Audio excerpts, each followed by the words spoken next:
Welcome to the Designated Drinker Show, the podcast that's raising the bar on craft cocktails. I'm your host, Louise Solis, and with me, as always, is my very, very talented friend who blazes through life with such vim and vigor. She makes the rest of us look like we're just standing still. She's the mixtress, DC Gina. Hi, Louise. Hey there. What a day. Are you full of vim and vigor? I mean, is that caffeine, lack of sleep, a little bit of angst, what else? As long as you got room for vim and vigor. It's a polite way of saying you're a psycho. Got it. Not my words, but I didn't disagree. So, speaking of vim and vigor, we all know Harriet Tubman, Susan B. Anthony, and of course, Amelia Earhart. Which actually, I think I just saw her the other day walking down the street. I kid you not. That's another story. I'll tell you off air. But I like mushrooms too. Are they working out well for you? But let's talk about all those other trailblazing women who, unfortunately, don't make our school books, right? Like Bessie Stringfield. Do you know her? You're about to, and you're going to love her. No. So here's why I think you're going to love her. First, her nickname was the Motorcycle Queen of Miami. Yeah, exactly. So she was an American motorcyclist, and she was the first African-American woman to ride across the United States solo, all by herself. And she was one of the few civilian motorcycle dispatch riders for the U.S. Army during World War II. Wow. Yeah. So that even if you think about that timing, the fact that she did it alone across the U.S. then, that's even makes her even more of a trailblazer and like brave as all hell. Obviously, so at that time, motorcycle riding was not considered ladylike. But road-loving Bessie tore through Florida's palm tree-lined streets on her Harley Davidson anyway. That's pretty awesome. Isn't it? So I would say she's a pretty badass chick. Yeah, and I wish we would have met her. Yeah. Where do you find this shit? I love it. I'm up late at night. Who knows? She should get a statue in Miami. That's even more fun. Miami's got some crazy statues, so I'm going to go, Miami? Where's Bessie? I know. Where is she? Yep. So, obviously, Bessie proves that going off the beaten track can be very rewarding, which is something I think today's designated drinker knows a whole hell of a lot about. She is the author of DC Scavenger and Secret Washington, D.C., a guide to the weird, wonderful, and obscure. So please welcome back to the show, JoAnn Hill. Welcome back. Thank you for having me. I'm so happy to be here. Yeah. It's nice to see your face. I know, in person In this time. person. All the more better. Yeah, our first episode across COVID, across the internets during COVID time. I don't even talk about COVID anymore. No, that didn't. Yeah. It didn't. I'm skipping. It's like 2 years. It's just black hole. Yeah. Well, it's awesome because I didn't age during that time, so I'm literally just deleting that from my birth years. Hey, there you go. Take it. So if I'm going to vortex into a weird thing that I'm not even sure if we should have been hiding out, whatever. And I'm not even one of those anti-vaxxers, but man, it just keeps coming, all that information. Yeah. I'll stop. Okay, then. Stop. So,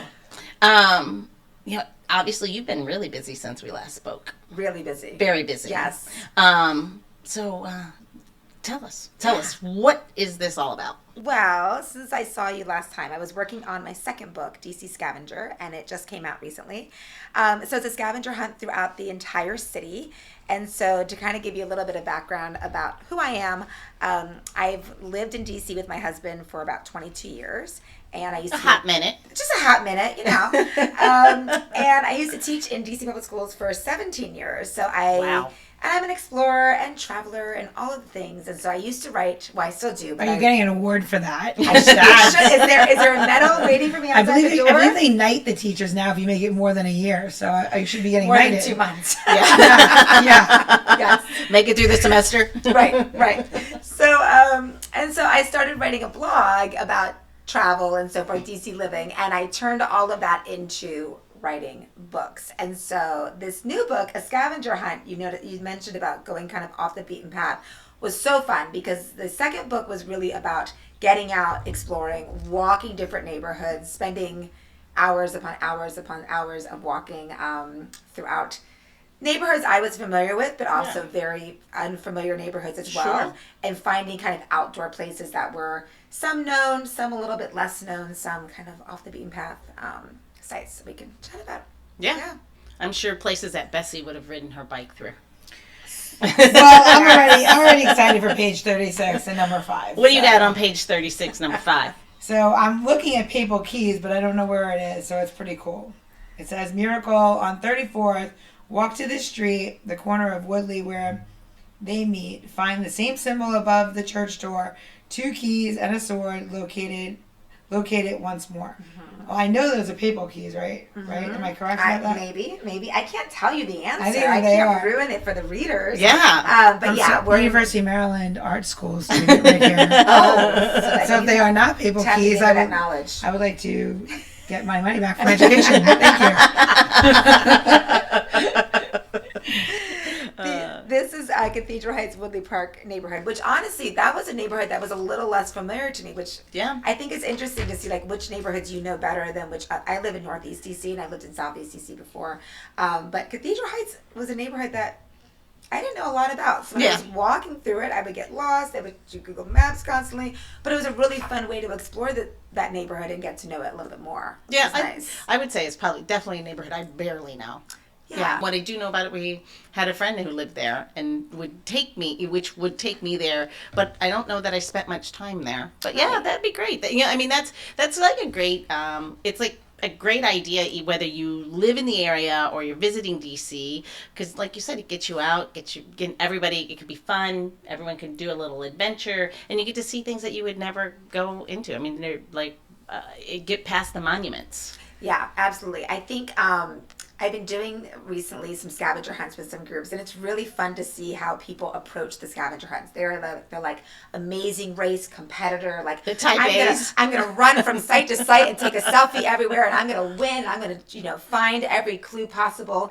And then you have the other people who are just like, this is awesome. I'm just gonna kind of meander and take my time, and if I get the clue, great, and if I don't, that's okay. I got to explore. As long as I can find a drink along the way, what's the matter? Right. And so I think there are going to be very different kind of like approaches to how people approach this hunt. You just described both my children. Yeah. My one daughter, Francesca, would be like, Mom, I'm going to be first. And then my other daughter was like, this is amazing. Do you see the color of this? It's so wonderful. Yeah. So I'm the first. I have a little competitive edge to me. I like to and I'm like, I want to get all the things and do all the things. And so it doesn't matter if you absorb the knowledge as long as you get the knowledge. I want to absorb the knowledge, but I want to win.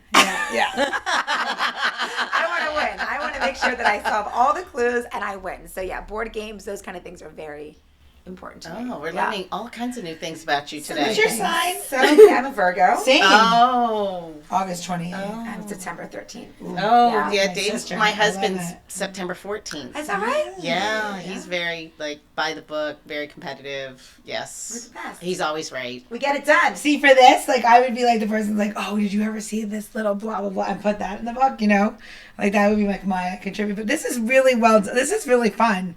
Writing all these is can I read another one? Should we read it? Can you read another one? Keep doing it. You read another one. Read page 91, Georgetown. Page 91, Georgetown. Yeah, clue 6, right? Or stop 6. What are we calling them? Yeah. Clues or stop? Stop 6. Both. Okay. Either is fine. Yeah. Okay, read that. They're numbered, so each clue is numbered. All right. Georgetown neighborhood. Here we go. Try this local gem for a drink or a bite. History was made here on many a night. JFK gifted Jackie a ring, so I hear. Since 1933, it's brought much good cheer. Come on. I love it. Each one is just like that. Now, we're not going to tell you where it is in Georgetown because I got it wrong. So there's not a chance I'm going to let anybody else show me on this. It isn't. I'll say that it's a DC institution. And funny fact, when my husband and I moved here to DC, before I started teaching, I actually bartended at this establishment. Oh, interesting. For 6 months before I got my teaching job. It was great. I loved it. It was so fun. Teaching and bartending goes hand in hand. I swear, I know so many teachers that either moonlight or summer as a bartender. Oh, yeah. I bartended throughout my graduate studies, all throughout graduate school, and it was the best. So much fun. It is so much fun. And speaking of that, so many different things are being revived now from our beginning of bartending time. I'm assuming that we're in the same age group, so and then also, with me to a drink. Yeah. I don't know. That being said, let's do another page. Do you have one? Do you have one? You keep going. No, it's all you. I gave you the book. I'm obsessed. I gave you the book because I already perused through it because, fortunately, JoAnn sent me one and I was like looking through. So I'm glad you get to look through it with fresh eyes. While you're looking for your next clue, should I kind of explain how? Yeah, it's that's what I was gonna. Yes. All right. So this book is strictly DC. My first book, Secret DC, ventured kind of into like Northern Virginia and a little bit of Maryland as well. But DC Scavenger is only in the city, and that was by design because every neighborhood is supposed to be walkable. And Wait, hold on now. Tell me. You're in Alexandria right now, Old Town Alexandria. You snubbed us? Listen, this was not. You could just do. Plead my case. I need to plead my case. Just do a book on Alexandria. I could, and this could mean that I do another Scavenger. All right, yes, there we go. So when I talked to my publisher, I was talking about going through this, and my publisher is based in St. Louis, so they really kind of rely on the local. I'm from authors. St. Louis. You are? I am. My publisher is Reedy Press. I'm not assuming that you know them, but yeah, they're in St. Louis. I know who they are though, but they're fabulous. Cool. I was like, should I go into Virginia? Should I go into Maryland since Secret DC did? And they said, well, for this one, let's just stay within the city lines, just because people need to be able to walk everywhere. Yep. You shouldn't have to get a car. If a neighborhood is metro or like, subway accessible, that's even better. And so I really kind of just stuck with DC. But maybe a second volume. Yeah, I feel snubbed. No, I feel snubbed. No, don't say that because now well, then you can go to my first book and there are lots of Alexandria sites in there. So what I did was I did 17 different neighborhoods, and each chapter is its own distinct neighborhood, and it spans all 4 quadrants of the city. And so it ranges from Adams Morgan to Anacostia to Georgetown to DuPont Circle. And I included the National Mall and the Tidal Basin just because even though they're not technically neighborhoods, how could you? Yeah, it's still a cool cool area. Yeah. And if you come to DC, and even if you live in the area, there are so many times that you forget. I'm like, I haven't been to the monuments, and like you drive right past them, they just start to become your everyday. So I mean, this gives you another reason to go back because they're beautiful, and we should all. I mean, if you haven't been here to do them, you should. And then JoAnn's give you a billion other things to do while you're here, which is so much fun. Yeah. So but it was so fun, and wow, I did a lot of walking, and of course like revising routes, right? Like I would do a route because you want people to kind of follow a route that's methodical. You don't want them zigzagging too much, but you don't want to make it too easy. And then I would choose a route, and then I would be in that neighborhood again. And I would say, wait, I want to include that mural, or so it would kind of change the direction. Fun. So it was fun. Yeah, there was a lot of fun. And then I would go home and say, what rhymes with, and I would just kind of Google and use Rhyme Zone nonstop. I was gonna ask you how much of those sites have you know them all? They're like, there was like this big like in my first book, it was a lot of research, but there was a lot of writing because they're written as like text, right? This is more you're writing riddles that rhyme. So they're 4-line riddles, and they go AABB. So the first 2 lines rhyme, the second 2 lines rhyme. And you try to have variety, but there are some words that you just cannot rhyme. And so I use, girl, gal, woman, her, like, chick. So really clever. Rhyme Zone, and what was another one? Like Rhyme Hippo, or like those were the 2 like my go-tos. Yeah, very. When I would do some of those things in my scripts, I use those quite often when I would. But I can't imagine that's quite the corner to paint yourself into, to give yourself a really, they're all going to rhyme. That's tough. I applaud you for that. That's a battle. And they were between like 9 and 12 syllables. So although as you write more and more, you get better and better. What's that called? Is that like an Alembic? What is an Alembic? Iambic pentameter. That's it. I don't know. Maybe. I don't know. I feel like we have to get Chantal Sang on the show and ask her about that. She writes them all the time.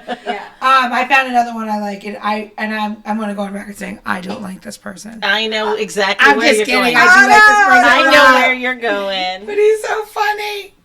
It's in Southwest Waterfront, number 11. Yeah. Should I read it? Read it. You read it. It's fun. Liquor of the islands, they distill it here. No need to make war. This will bring good cheer. The key to a daiquiri pairs well with a Coke. Those Caribbean vibes here are evoked. That's funny because that's actually his favorite drink. It's the one that's on the menu. Yeah. But I'll say, all he ever says when he does any videos, he'll start to go, I am blank. And then he'll go into his next Instagram. So now my new thing is to go on his Instagram and make fun of him. So I adore him, but I'm not saying his name. Yeah. So everyone knows. So how do you know if you're right? Where is the key? There is no key. Oh, so you can just make it up as you go along. I'll be like, come to DC, stars align. My house. I kept going back and forth with my editor and with thinking, like, should there be an index? Should there be a key? But at the end of the day, then it kind of gives the answers. So we decided, like, not to have a bibliography or an index, but I provide my email address if people want to, like, reach out to me and ask questions or confirm anything. And so people can kind of reach out to me. But no, we didn't want to kind of give anything away. This is like trivia nightmare for me. So I host a trivia night on Tuesdays at Last Call Bar. Yeah. And legitimately, like, when you get it wrong, you, like, lose your mind. Yes. As the competitive Virgos in us. Yeah. Lose our mind. Yeah, but then imagine they didn't give you the answer. I would be like flat on the ground. I've been like, just pour the tequila in my mouth because I cannot even handle this. But then imagine how tempting it would be to go in the back of the book and cheat and look up all the answers or the key or I was like, we have to have an index or a bibliography, right?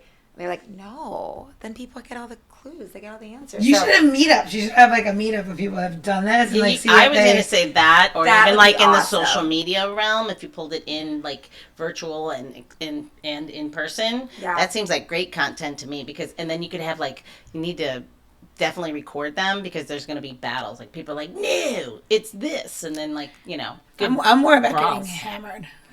Just let's meet up and be like, this plate, here comes the stars. Speaking of drinks, I think it's time for maybe like a tip on what's coming. Yeah, let's do a little tip and trick, will you? So we're here with a switch up, right? We're gonna do a how to change your Kir Royale to a Kir Imperial. Now, if you listen to our episode, you'll know that a Kir Royale is made with creme de cassis and champagne and a lemon twist. Well, now we're gonna make a Kir Imperial, which is made with Chambord. But of course, that's not enough for me, right? We're gonna add a little twist on a very classic drink. So, what we're gonna do is you're gonna take your champagne glass, and I am using this wondrous Nana creation that I have. And we're gonna add 1 ounce of Chambord. And Chambord is a raspberry liqueur, right?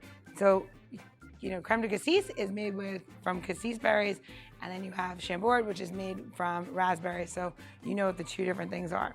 We're gonna add a pinch of Maldon salt, which is a flake salt, and we're gonna put it right into our Chambord. Sounds crazy, right? And now this is where it comes a little bit different. Normally, the Kir Imperial would have this over the top. We are gonna twist our lemon peel all the way across the top of our glass, and we're gonna set it inside before we pour our champagne. You can use champagne, Prosecco, whatever you're feeling, totally fine. So now we're gonna take that and we're gonna pour this down the center of our spoon. Wouldn't you know that these spoons are made for something? They're made to pour your champagne into your glass and you're not spilling it. Simple, right? We're like, oh my gosh, this is the most simple drink ever. Well, what I love about this drink now is that you have this beautiful raspberry flavor and it's just kicking up, and you have the twist that's in there, and you have lots of lemon and effervescence. So obviously no good raspberry drink would be left unharmed without some fresh raspberries in it or on the side or however you feel like you want them. So I'll put 1 in the drink, 2 in the mouth, and we'll see you another time. Gina, it's so cool that you can have a different take on an old classic and make it your own. I know, switching one ingredient and then making another cocktail, the Kir Imperial. Really, I love a good comeback. And I also love history resurfacing in a different way. And I really think that's what you're doing. Yeah. It's so cool. So, reinvent a new way to look at it, and then rediscover what's already there. That makes it great. Yeah, that's awesome. Yeah. I love how you tied it all together. You're so clever. Look at that. I was trying to come up with a word that I see a scavenger. Birds of a feather. I don't know. I'm trying to come up with something. It's terrible. I'm terrible at this. Don't make me me do this. You do much better than you think. Yeah. Hilarious. All right, so this does bring us to the end of part 1 with author and all-around badass chick JoAnn Hill. But if you're anything like me and Gina, you know one round is just never enough. So go ahead, top off that drink, grab your copy of JoAnn's DC Scavenger and Secret Washington, D.C., a guide to the weird, wonderful, and obscure, and get ready for part 2 of this episode as we continue our boozy banter, and Gina's going to share a delicious JoAnn-inspired cocktail recipe. And you never know.